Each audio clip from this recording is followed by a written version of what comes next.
Oke, bismillahirrahmanirrahim. Assalamualaikum warahmatullahi wabarakatuh. Topik kali ini adalah chapter 8, yaitu mengenai valuation of inventory cost basis approach.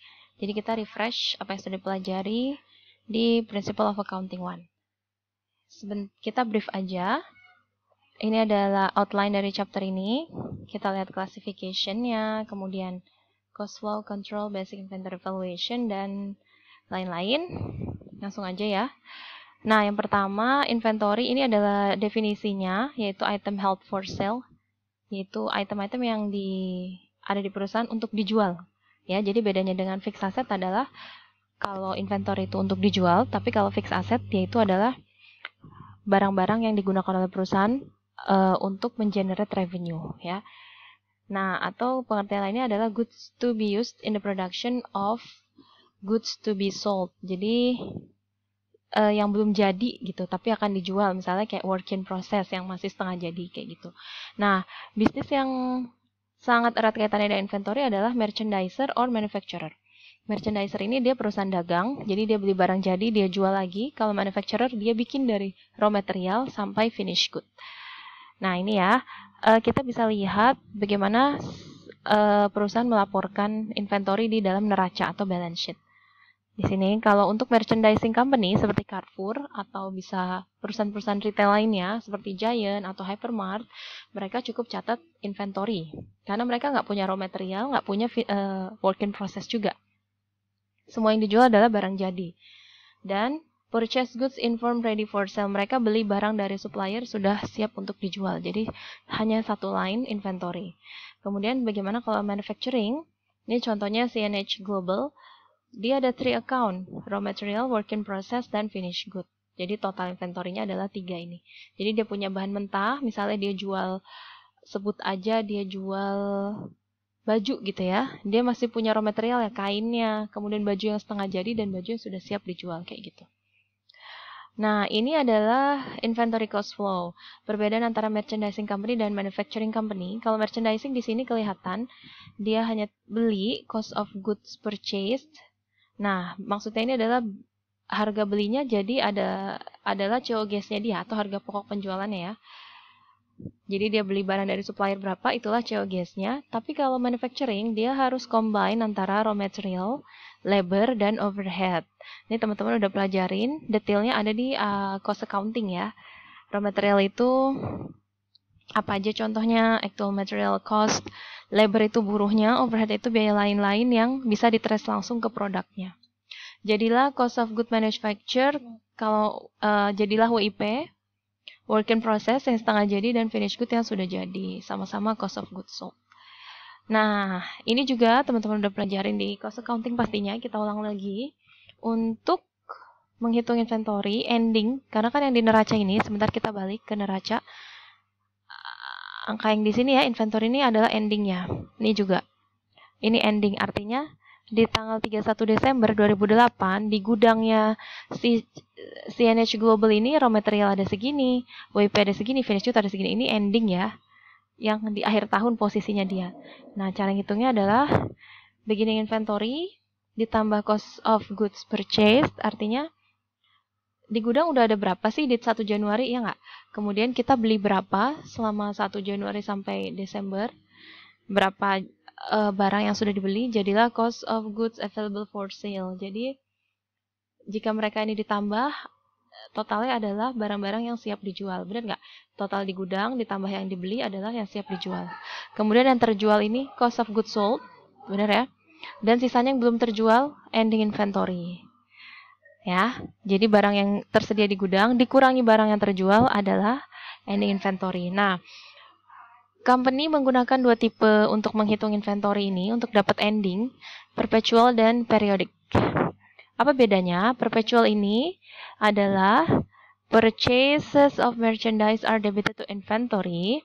Jadi dia mencatat setiap barang keluar masuk di saat itu juga, di saat transaksinya perpetual. Jadi kalau dia beli, dia akan menambah inventory, freight in menambah ini maksudnya biayanya ya. Freight in itu biaya angkut, purchase return dan allowance and purchase discount mengurangi. Kalau kita mengembalikan barang atau dapat diskon, mengurangi nilai inventory-nya. Dan cost of goods sold is debited and inventory is credited kalau kita menjual. Ingat nggak teman-teman, kalau kita melakukan jurnal penjualan, jurnalnya biasanya cash pada sales atau AR pada sales. Kemudian ada jurnal kedua, yaitu cost of goods sold pada inventory. Nah, subsidiary record show quantity and cost of each type of inventory on hand. Jadi ada pencatatan untuk quantity, jumlah, dan harga untuk masing-masing inventory yang tersisa. Kayak gitu. Nah, the perpetual inventory system provides a continuous record of inventory and COGS. Jadi dia mencatat secara continuous, secara terus-menerus. Apa bedanya dengan periodik?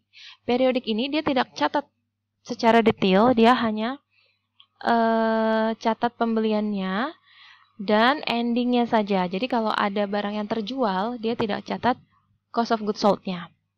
Jadi dia cukup pakai ending inventory physical count di akhir tahun. Jadi misalnya 1 Januari di gudang ada barang 100 barang, nanti dia baru hitung lagi endingnya di 31 Desember. Misalnya tinggal 50 barangnya, berarti tinggal dia langsung jadi endingnya seperti itu.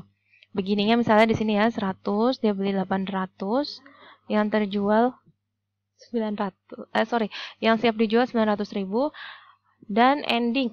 Jadi tahu-tahu dia udah hitung aja endingnya nih, nggak perlu catat misalnya berapa sih yang kejual gitu.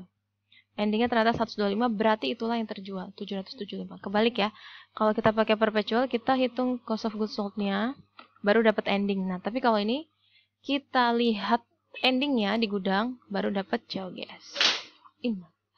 Nah ini illustration-nya bisa dibaca, ada transaksi ini. Kemudian kita disuruh gunakan perpetual dan periodik. Di mana di sini ada perbandingannya, kita lihat ya. Beginningnya sama, 100 unit di gudang masing-masing $6, berarti kita punya inventory on hand 600 di awal periode. Kemudian kita beli 900 unit dikali $6, berarti 5.400. Jurnalnya kalau pakai perpetual adalah inventory pada accounts payable, berarti inventory kita nambah, AP-nya bertambah juga. Anggap aja ini merchandising ya, jadi kita nggak punya raw material, kita beli barang jadi. Bagaimana dengan periodik? Nggak di barang. Oke. Ketika menjual, ini kita masih perpetual. Kita menjual 600 unit dari 900 tambah 100 ada 1000 unit ya. Dikali 12.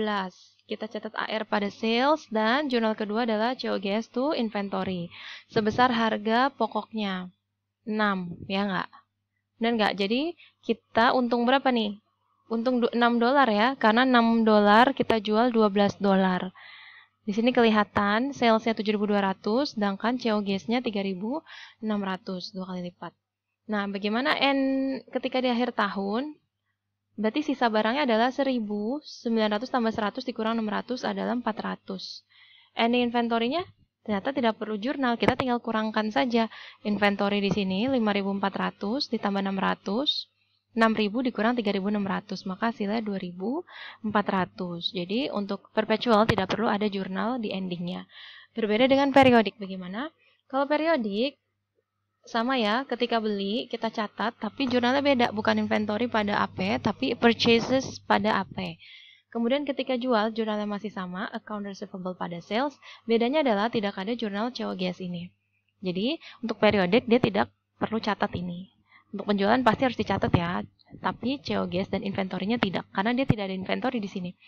Di akhir tahun, barulah dia menjurnal berapa sih inventorinya, dia ke gudang, lalu hitung sisanya. Sisanya adalah 100 tambah, dia beli 900, 1.000 dikurangin, menjual 600, sisanya adalah 400 dikali harganya 6. Maka dia catat jurnal pembaliknya. Ya, jurnal ini inventory 2.400, dia hitung ya, ini by count ini maksudnya dia hitung physically. Kemudian purchase dia beli 5.400, inventory beginning sudah ada, dan selisihnya adalah COGS-nya. Jadi 3.600 ini adalah 5.400 ditambah 600 dikurang 2.400. Jadi ini yang terakhir kita cari nih justru.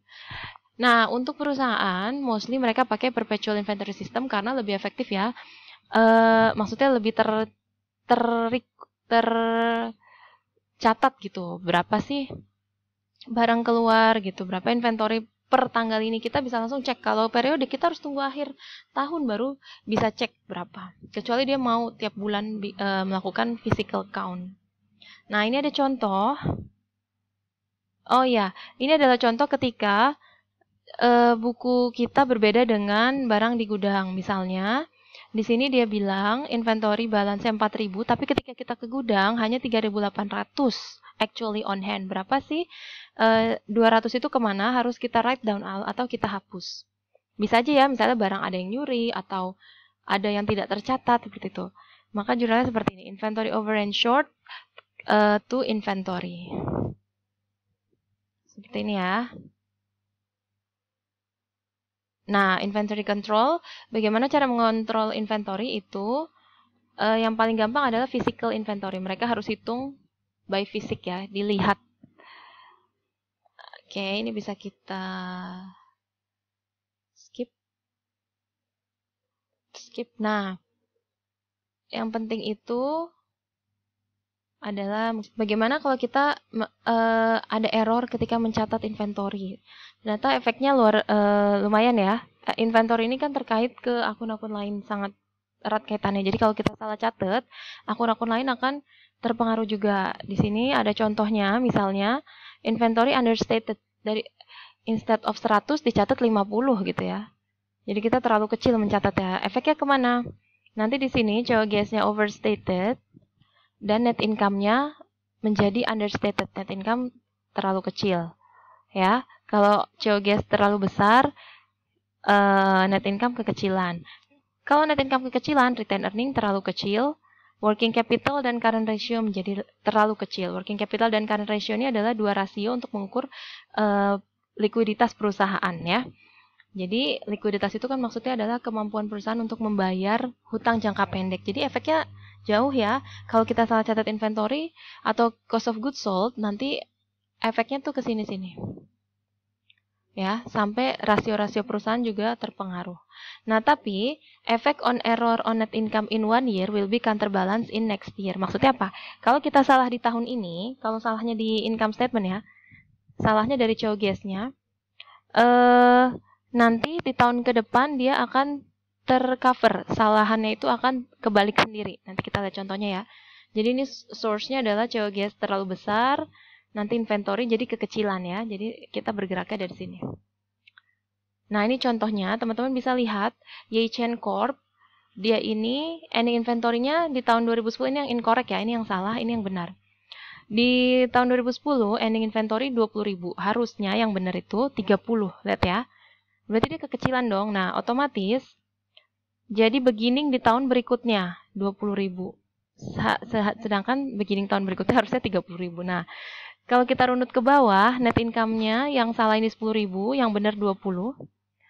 Yang salah ini di tahun berikutnya efek ya, 20, yang benar 10. Kalau di total sebenarnya sama, 30-30. Nah, ini yang disebut counterbalance. Jadi, kesalahan di tahun ini akan tercounter di tahun berikutnya. Ya, 10, 20. Jadi, in total sebenarnya sama. Cuma dia akan mengaruh kemana? Nanti rasio-rasio di 2 tahun ini akan kurang menggambarkan yang sebenarnya ya. Walaupun salah, walaupun tercounter, kesalahannya tetap aja nanti kalau kita hitung rasio, misalnya profitable margin-nya itu akan sangat jauh berbeda. Ya, ini juga ada lagi contoh efek inventory error, nanti bisa teman-teman baca. Misalnya kalau purchase-nya terlalu kecil, kemana? Ada yang tidak mengaruh. Understatement doesn't affect cost of goods sold and net income because the error offset one another. Ada error yang dia offset satu sama lain jadi tidak berpengaruh. Contohnya ini. Ya. Nah, ini teman-teman sudah tahu product cost, period cost, apa pengertiannya ya kan? Kemudian ini juga kita bisa skip, dan yang pentingnya adalah cost flow assumption, ada specific, average, dan LIFO atau FIFO ya. Sorry, ini salah, ini harusnya FIFO. Nanti ini kita pelajari di case tersendiri, dan sebenarnya sudah teman-teman pelajari dulu di PA1, akan kita bahas langsung di soalnya ya. Oke, ini bisa teman-teman baca. Terima kasih.